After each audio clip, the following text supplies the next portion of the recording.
Temos a equipe 8. A equipe 8 é composta pela Anne, que é desenvolvedora, o Davi, desenvolvedor, o Leandro, desenvolvedor, a Marina, que é de business, e por mim, o Pedro, que também sou desenvolvedor.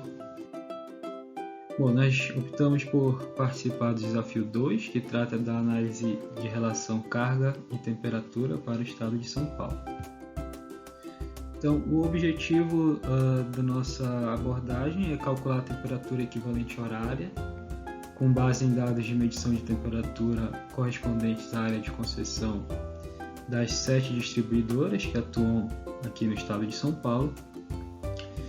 E a nossa metodologia buscou considerar que existem 3 principais tipos de classes de consumo, que são a residencial, comercial e industrial, e que cada uma dessas classes de consumo ela vai ter um coeficiente diferente de variação de carga em função da temperatura.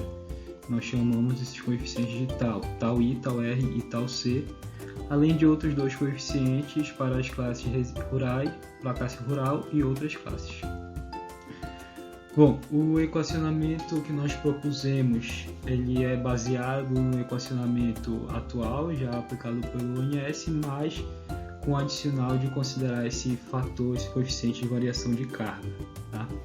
Então é um equacionamento linear, dado por essa equação aqui, onde você vai calcular a temperatura equivalente com base na temperatura medida em cada estação de medição.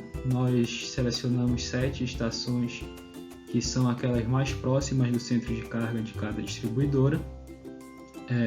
Os coeficientes obtidos a partir de uma base de dados da ANEEL para determinar justamente o coeficiente de participação de carga de cada distribuidora em relação ao total do estado de São Paulo e também em relação ao coeficiente de cada tipo de carga em relação ao total da distribuidora. Bom, o método de estimação dos coeficientes de variação de carga, então nós queremos obter tal e nós aplicamos um total de 5 métodos que o Leandro vai explicar mais à frente. Aqui o mapa da distribuição, onde nós escolhemos quais as estações que estão mais próximas do centro de carga de cada área de concessão, de maneira visual. Aqui o cálculo, aqui a estação em relação à distribuidora. Aqui o cálculo do coeficiente de participação de carga da distribuidora. E aqui o cálculo dos coeficientes de participação de cada tipo de carga.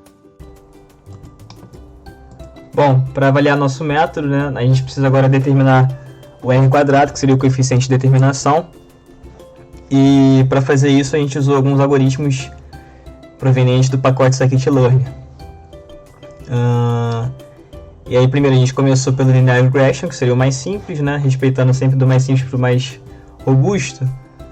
E para tratar os valores faltantes, os missing values, a gente partiu da premissa de observar a distribuição.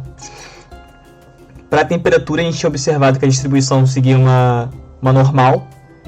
E aí primeiro nós testamos com a média, só que com a média ficou uma tendência enorme para o centro, entendeu? E aí a gente, usando a estratégia de mediana, ficou um pouquinho melhor, a distribuição ficou respeitando melhor.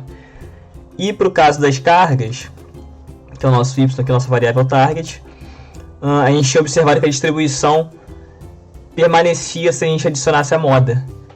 E aí então a gente optou por essa estratégia da moda, que é o most frequent, né, aqui no parâmetro. E aí calculamos os coeficientes de determinação. Para a Linear Regression a gente achou 0,41. Como esperado, um pacote mais simples, né, um modelo mais simples. Random Forest já é um modelo mais robusto, que é uso de decisão de árvores contínua, né, e aleatória, ele faz uma média. Achou um coeficiente R² já bem satisfatório, 0,81. E eu induzi, né, usando o XGB, que normalmente é o modelo que sempre tem maior sucesso, dependendo de quantas árvores a gente usar. Então eu aumentei o número de árvores para 1000, né, que eu tinha usado aqui de 100 anteriormente, aqui no LGB.